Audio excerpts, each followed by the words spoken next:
তো বন্ধুরা, সবাইকে শুভ দুপুরে শুভেচ্ছা। আজ চলে এলাম একটা বেশ মজাদার রেসিপি নিয়ে।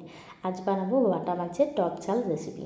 তো দেখো, এখানে আমি মাছ নিয়ে নিয়েছি। প্রত্যেকটি মাছ মোটামুটি 100 গ্রাম বা 110 গ্রাম এরকম করে ওজন রয়েছে, বেশ বড় সাইজের বাটা পোনা। তো এইগুলোকে প্রথমে ভালো করে পরিষ্কার করে ধুয়ে নুন হলুদ মাখিয়ে নিয়েছি। তারপর এক এক করে ভেজে নিচ্ছি। ভেজে মাছগুলোকে তুলে নিয়েছি। আর এদিকে আমি মশলার জন্য সমস্ত কিছু রেডি করে নিয়েছি।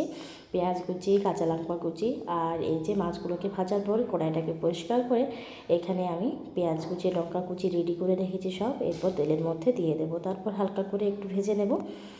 এই মাছের টক ঝাল রেসিপিটা যেহেতু আমি সর্ষে বাটা দিয়ে বানাবো, তাই সর্ষে বাটাটা মাছ কতটা আছে সেই পরিমাণ মতো কিন্তু নিতে হবে। যদি কম মাছ থাকে তাহলে 1 চামচ মতো নেবে, বা 500 মতো মাছ থাকলে 1 চামচ মতো নেবে। আর যদি 1 কেজির বা 1 কেজির থেকে একটু কম থাকে তাহলে 2 চামচের মতো সর্ষে নিতে হবে। কারণ এতে যদি সর্ষেটা খুব বেশি হয়ে যায় তাহলেও খেতে ভালো লাগে না, আর যদি সর্ষেটা একদম কম হয়ে যায় পাতলা পাতলা তাহলেও খেতে ভালো লাগে না।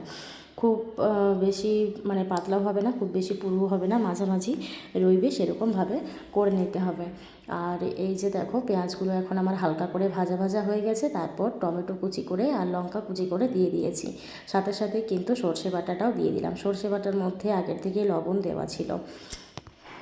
সরষেটার মধ্যে যেহেতু আগের থেকে লবণ দিয়ে বাটা ছিল, তারপর মাছের এই রেসিপিটা যেহেতু আমি টক দিয়ে করব, তাই বেশি করে সরষেটা আমার কষাবার কোনো প্রয়োজন হবে না। কারণ টক আর লবণ দিয়ে যেহেতু সরষেটা বাটা আছে, এমনিতেই কিন্তু সরষের তেতো ভাবটা মরে গেছে। এরপর যদি খুব বেশি করে কষাতে যাই তাহলে আবার ঘুরে তেতো তেতো একটা ফ্লেভার চলে আসবে। তো সেই জন্য এর মধ্যে দিয়ে দিলাম সামান্য একটু তেঁতুল গোলা বা তেঁতুল ভিজিয়ে রাখা ছিল, বীজগুলোকে বের করে নিয়েছি সেরকমভাবে তেঁতুলটাকে ভালো করে কচলে পরে দিয়ে দিয়েছি। আর এখানে দিয়েছি পরিমাণ মতন হলুদ। সমস্ত কিছু দেওয়ার পরে একটু জল দিয়ে ফুটিয়ে নিলাম। এরপর পরিমাণ মতন জল দিয়ে প্রায় 10 থেকে 15 মিনিট ভালোভাবে কিন্তু ফুটিয়ে নিতে হবে।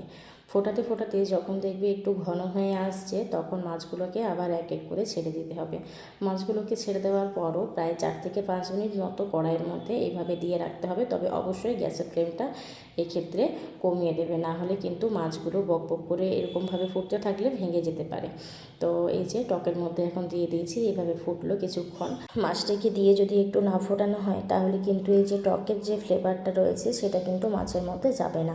তখন মাছটা বা এই যে জিনিসটা, এই যে টক ঝাল রেসিপির যে আসল স্বাদটা সেটা কিন্তু পাওয়া যাবে না।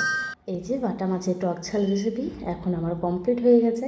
একটা পাত্রের মধ্যে সুন্দরভাবে ঢেলে রেখে দিয়েছি। এখন চাইলে উপর থেকে চেরা লঙ্কা, ধনেপাতা কুচি দেওয়া যেতেই পারে। তো চলো, সবাইকে শুভ দুপুরের শুভেচ্ছা। সকলে ভালো থেকো, সুস্থ থেকো। রেসিপিটি ভালো লাগলে লাইক কমেন্ট শেয়ার করে পাশে থেকো।